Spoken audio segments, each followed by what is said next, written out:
Good afternoon, everyone. Thank you for joining us for our Near West Side Partners weekly webinar. We have some great updates today coming from MCTS about the BRT, East-West BRT project. But before we get to that, we do have some great updates to share from Near West Side Partners. So today is December 1st. Believe it or not, it is the first day of the last month of the year. We do have some great holiday happenings in the neighborhood. Holiday Lights is back at the Molson Coors campus. This year, they are doing a drive-through only exhibit, but they encourage you to pull through. You can park on either side of the street and watch the light display. It will be going on every 5 minutes. So definitely check that out. And if you haven't been to the Pabst Mansion for one of their holiday tours, definitely recommend it. It's absolutely beautiful this time of year. And if you need a little help getting into the holiday spirit, a tour there can definitely help. This is also a really good time to start thinking about holiday safety tips.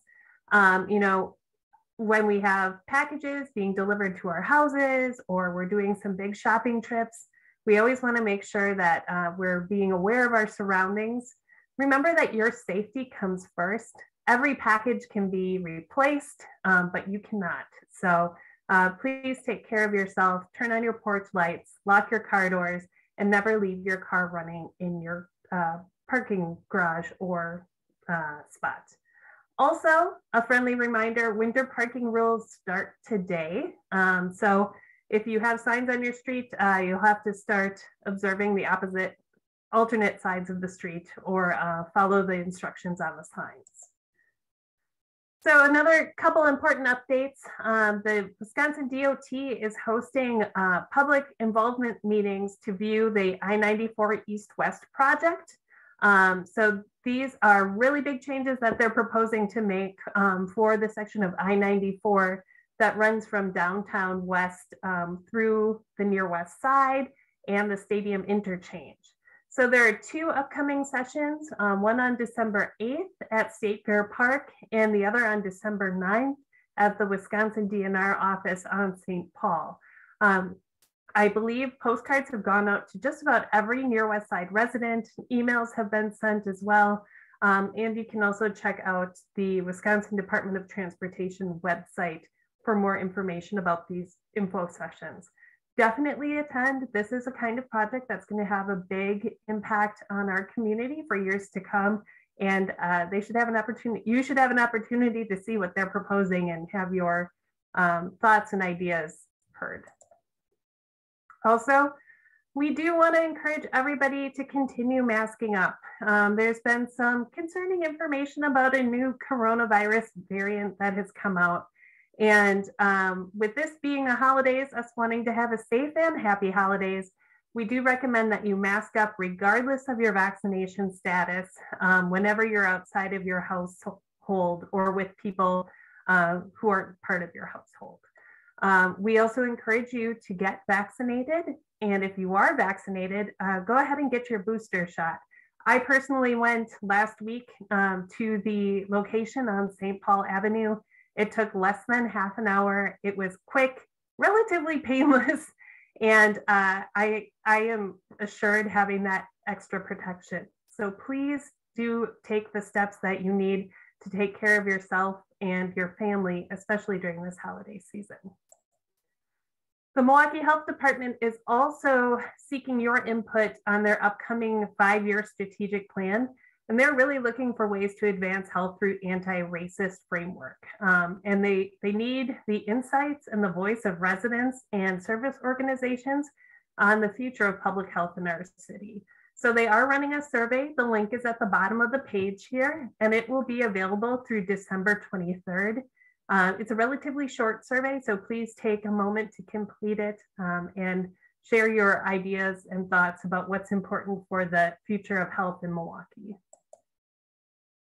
Speaking of health and making sure we're making healthy choices, the Hunger Task Force Mobile Market is coming back on Tuesday, December 7th at the Washington Park Senior Center from 9:30 to 11 a.m. Please shop at the market. Everyone can shop there. It accepts debit cards, credit cards, and Quest EBT cards. And it's a great place to pick up fresh fruits and veggies, meats, and dairy products. The Neighborhood House Food Pantry is also still active on Wednesdays and Thursdays. This is a full choice food pantry, so you can pick the items that you like best, and you can select up to 3 days of food. This is serving residents in the 53208 and 53233 zip codes. So if you're a near West Side resident, you can go to this market or this pantry regularly. Also, we wanted to share these updates about our CNI project on 35th and State Street. If you haven't seen this project yet, definitely drive or walk by to see these beautiful improvements. We have some new benches here. The bollards that you see in this picture will soon be lit up, and we have some beautiful public art along with some stormwater retention features that will help with flooding and sustainability in the area. It's a really exciting project and it looks just beautiful. Also, an important update to remind everybody of, Near West Side Partners launched a new website in mid-September. And as part of that website, we have overhauled our events calendar.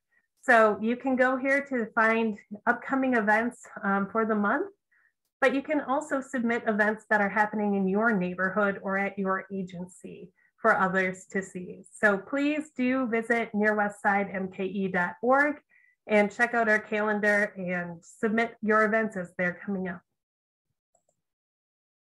And then we have one more feature. Yesterday was Giving Tuesday, and as we enter the season of giving, we did want to share this great video that was put together by Keith Stanley, our executive director and in-house video production manager.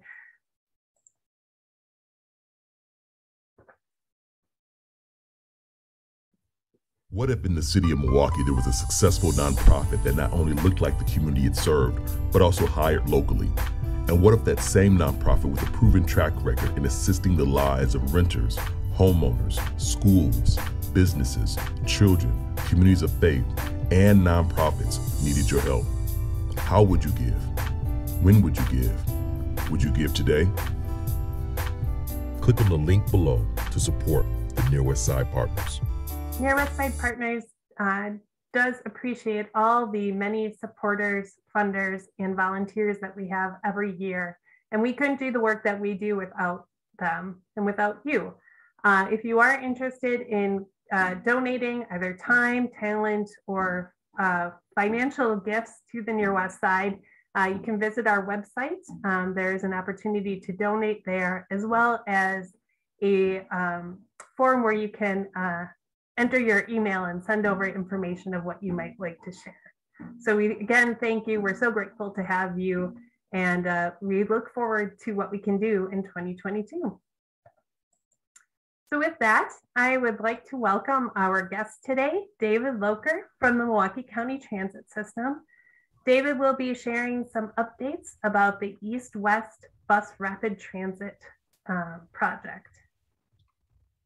Hi, thank you, Lindsay, and thanks everyone at Near West Side Partners for giving me this opportunity to provide an update. It's a very exciting project that we've been working on for several years now, and you should see some construction in your area that's leading up to its eventual release late next year.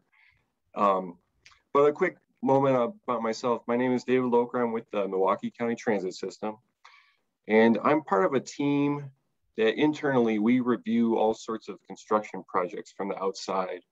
And what we try to look for is, one, how can we keep our service running while construction is in progress? We have to orchestrate our detours, make sure everyone can catch their buses on time and find safe places to stand while the construction is under works. And then we also look at the long-term construction impacts as far as infrastructure. When a new project comes through and it's a state project like the one that was just a few years ago on Wisconsin Avenue from 20th to the bridge, my team is looking at, one, how do we detour? And then where are the bus stops and how can we have the project include infrastructure that benefits transit. So with that in mind, we're kind of a piggyback organization as far as those construction projects. Other people do the work, but we provide the input, and then we come up with win-win scenarios where we might get a bus pad here or there that helps our service become better. What's unique about the East-West Bus Rapid Transit project is it's actually our construction project from the ground up. So it's our first opportunity here in Milwaukee County to take on a massive project of our own and create transit infrastructure that enhances our service and provides a better ride for our passengers, and hopefully moves other people that may not be bus users currently to hop on a bus and take it for a ride with this new enhanced service. And you can see here, this is the map of our BRT project. It's a 9-mile alignment, or a 9-mile route.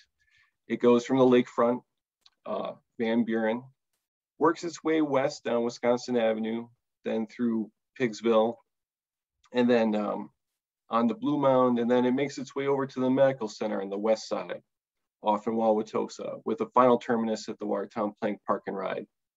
And each one of those dots represents a station pair. Each station is kind of a glorified bus stop. So if you can picture, we have 33 different stops along this bus route. And you'll also note the two different colors. There's some dedicated lanes on the Milwaukee side, and then there's kind of mixed traffic in there too. And I'll give you some updates on the dedicated lane use later on in the presentation. Next slide, Lindsay.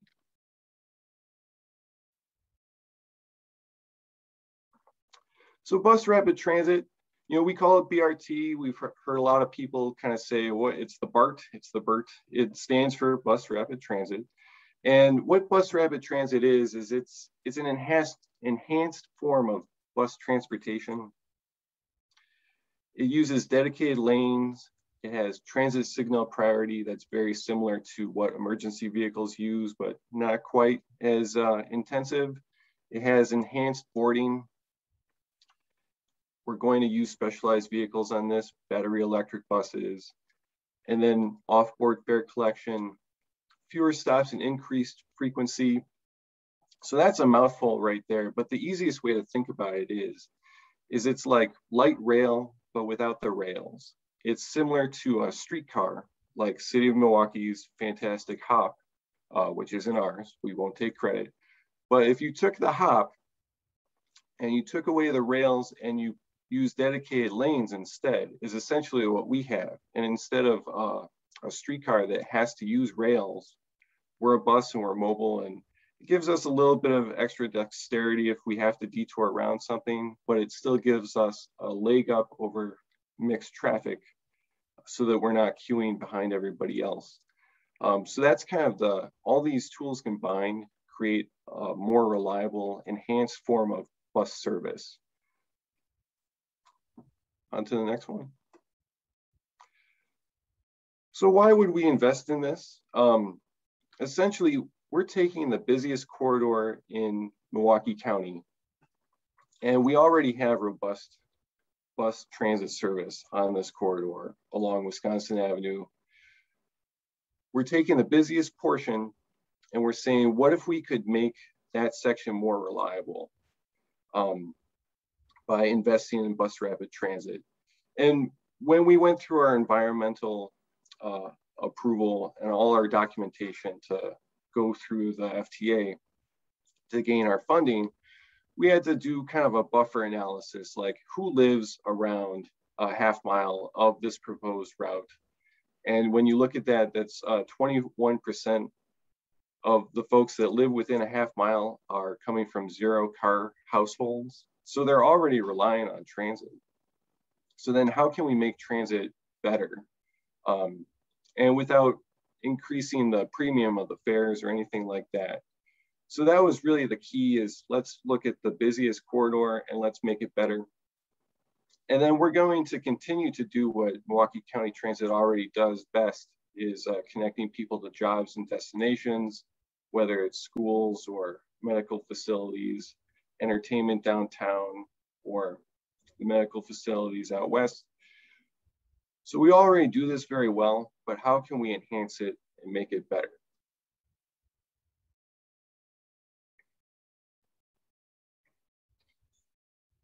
So no project comes without a price tag. And I just want to point out that when I talk about cost here, this is the upfront infrastructure investment. This is not money that comes out of our annual operating budget.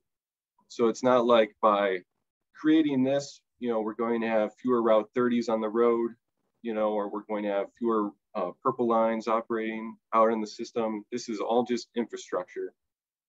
And what's kind of wonderful about this is that 40.9 million of the 55 million is all coming from the federal government by way of a small starts grant. And what that means is this is all before this massive infrastructure bill.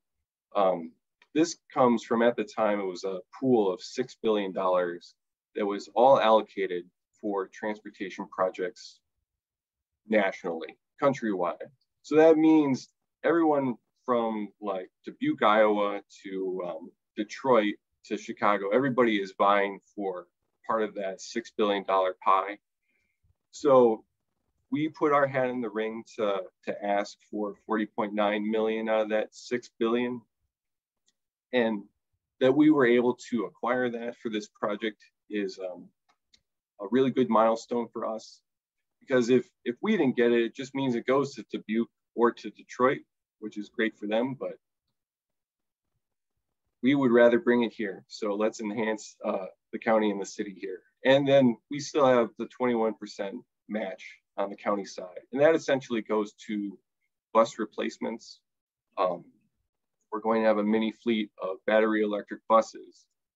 And that remaining 15 million all goes towards those buses that are going to be used on this project.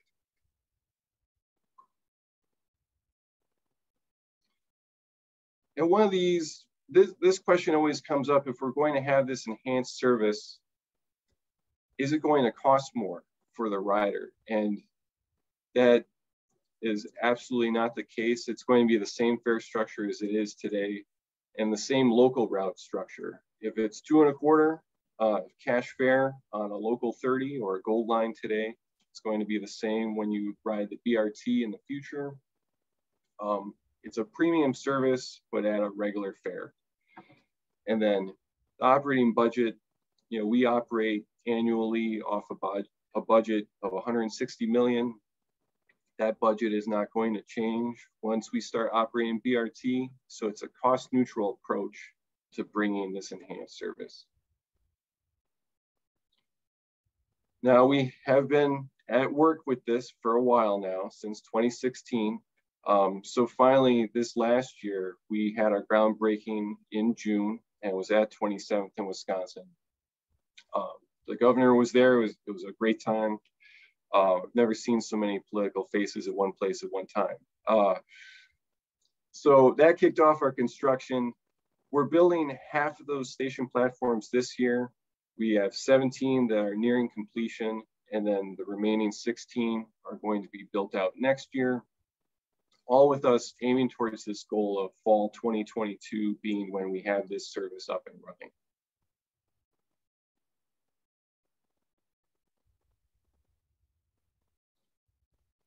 And yes, if anybody has any follow-up questions outside of this, feel free to contact me. There's my email, but we also have a pretty outstanding website that is construction specific. So if you have any questions about where is construction happening today, feel free to look there. And also we have some pretty cool graphics too.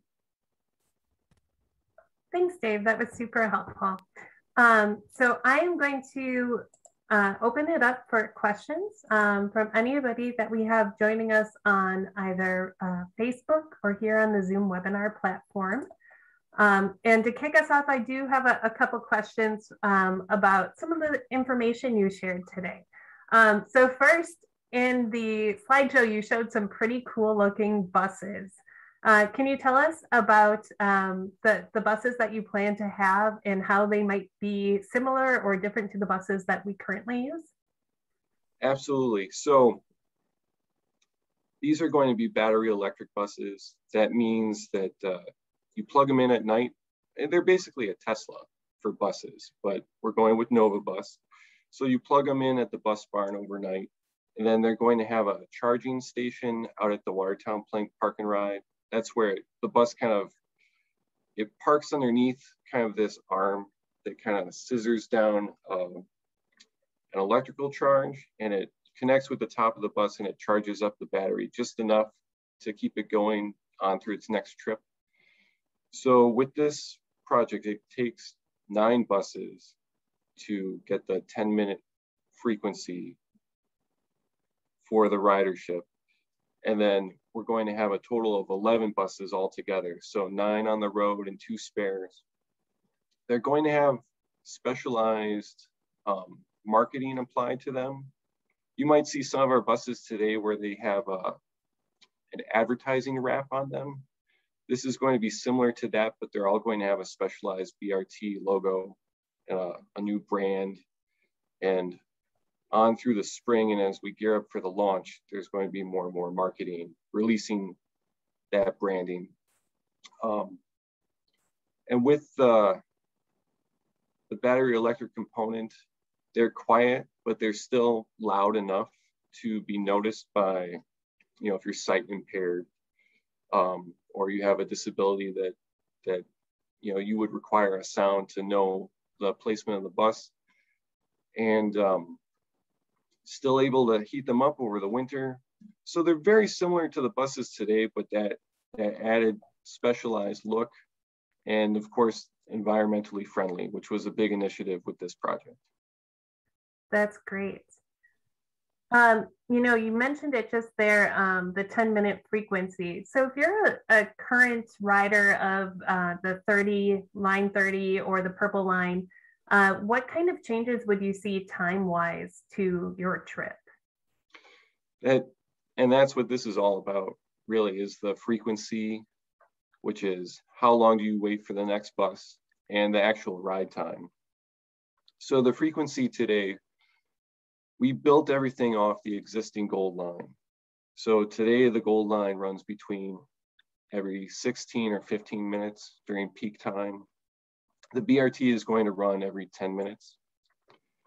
And a trip from downtown to the Milwaukee Regional Medical Center at 92nd and 92nd, Wisconsin. Today, that takes about 37 to 38 minutes to make that trip by bus on the Gold Line. It's proposed that this is going to be about 10 minutes quicker than that, so about 28 to 29 minutes, which may not seem like a lot, but it's just enough to say, if I work at the medical center and I have to spend 10 minutes looking for parking, well, that's fine. I'm just going to park, my Mini Cooper at one of the structures. But you eliminate that 10 minutes and you hop on a bus and you save on your parking. Save on your parking, and you can catch up on your favorite podcasts or reading. Yes, many a book Yeah. I've read while riding. So we do have a couple of questions coming in. I have one more before we get to those two. Part of the system relies on dedicated lanes. So I think the entire section that runs through the near west side will have one lane dedicated in both the north and the south side of Wisconsin Avenue to the BRT. How does MCTS plan to ensure that these lanes are used for buses only? And are there any concerns or any discussions about safeguards to address some of the reckless driving issues that we're having in the city? So, and that's a great question, and there are kind of multiple parts to it. The first part is when people hear dedicated lanes, is they think, uh-oh, there goes my parking. But that was not the design or the intent of this. Today you have 2 driving lanes and a parking lane. So what we're doing is we're taking one of the driving lanes. So we're taking the outermost driving lane, and that preserves the parking. And part of the design of the stations themselves is they kind of bump out. So what that means is they're built in the parking lane, so that if I'm driving in the rightmost traffic lane as a bus, I don't have to angle in. I just pull right up to the station and people hop on. So what that does is it cuts down on the dwell time for the bus, but it preserves the parking because you can still park before or after the station platform. So there's that. But to your more targeted question of how do we keep people from using our driving lane? Essentially, there is a longstanding ordinance for the bike-only lanes that we see all across City of Milwaukee, other places too, but Complete Streets with the initiative by Polinsky and his office have really doubled down on making cycling a priority and striping that, and then cycling and pedestrians, of course. So this falls under that same ordinance. And the best way is to just police it well. On the transit side, you know, this is a bit of a newer territory for us. Today, we deal with people parking at our bus stops, and it's just a call to the tow desk. We have an IGA, or an intergovernmental agreement with City of Milwaukee, that says they will back us up. And we'll be relying on MPD, but we have a direct line to them for that level of enforcement. And it is a ticketable offense under this ordinance. So that will help to deter that. And then with reckless driving, kind of the dovetail back to how the platforms extend over that curb lane, that also kind of creates a deterrent. And with pedestrian safety in general, any intersection that we touch, if it hasn't been reconstructed in the last 3 years, we've had to redo the curb ramps. So we're bringing certain pedestrian amenities to that. 53rd in Wisconsin, I know it's not near West Side, but we've actually installed a dedicated crosswalk with some Hawkeye beacons. So where applicable, the project has tried to enhance the pedestrian amenities outside the scope of initial transit. That's great. I have seen some of the newly installed platforms, and they look great. And to your point about them slowing traffic, it reminds me a lot of the planters that we have on 27th Street that kind of serve as bump outs, just to remind people it's not a driving lane. So we do have a question here on Zoom. Somebody's asking, are there other cities that use BRT systems? And are there any that you think are really great parallels or examples that would be similar to Milwaukee's proposed system? Absolutely. So BRT is one of those things that you'll hear this a lot. It's used in other countries far more than it is here. So we're kind of catching up. And when I say other countries, I mean like in South America and in Europe and in Thailand, South Africa. So we're kind of catching up late as a nation nationally, but as far as parallels to us, the gold standard is actually Cleveland, Ohio. They have their Silver Line. Their BRT looks a little different than ours. It uses 60-foot articulated buses, which you might remember Milwaukee used to have, and it boards on both sides, and they have stops that are going to be in the middle that rest on the island, as well as ones that are on the curbside. Ours is all curbside, so we've kind of taken what works best for us, and we've kind of looked at the Cleveland Health Line. That's the name of their BRT. We've kind of taken the best practices from them and reappropriated them for us. Another one that's maybe a little more similar to ours is Grand Rapids, Michigan. They deployed their first one only 5 or 6 years ago. That's the Silver Line. Riding off the success of that, they've introduced a new line since then called the Laker Line. And we've had some of the same design folks have their fingerprints on our project. So best practices from them translating over to us. Indianapolis, they have their Indigo, Pace, Suburban Chicago. They have another one that's very similar to ours. Sorry, I could keep going, but the point is like everybody kind of looks to the Cleveland Health Line as like the gold standard, and they reappropriate the best practices and tailor it to their own needs. And that's what we look to first and kind of guided it to what Milwaukee County Transit's BRT is going to be. That's great. And then the other question is about the timeline for this project. So in your presentation, you shared a little bit about that, but I'm wondering if you can tell us what we can expect over, I guess, over the month of December, and then the first half of 2022 and second half of 2022. Sure. So December, things are kind of slowing down.